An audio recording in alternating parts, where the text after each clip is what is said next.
This year, the theme of our celebration today is Staff Remembering Patients Through Charity.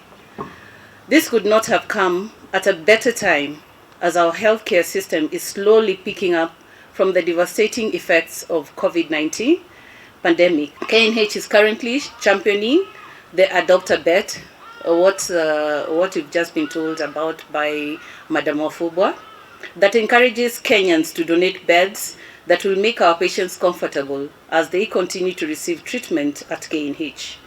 This campaign, a mass report, has gained a lot of traction of late, with many Kenyans wanting to play a role in it. So I'm hoping each and every one of you today will contribute towards this initiative.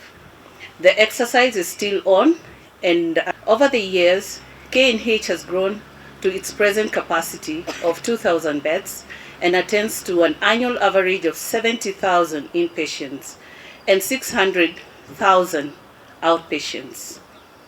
All these patients are under the constant care of our healthcare personnel.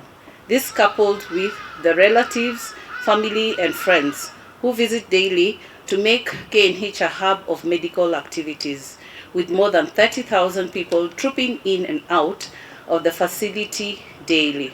I want to go back to a call that I have been making, and this is a call that I am asking each and every Kenyan yet again. For 1 year, we get over our lives. If each one of us who is eligible on your birthday just give 1 unit,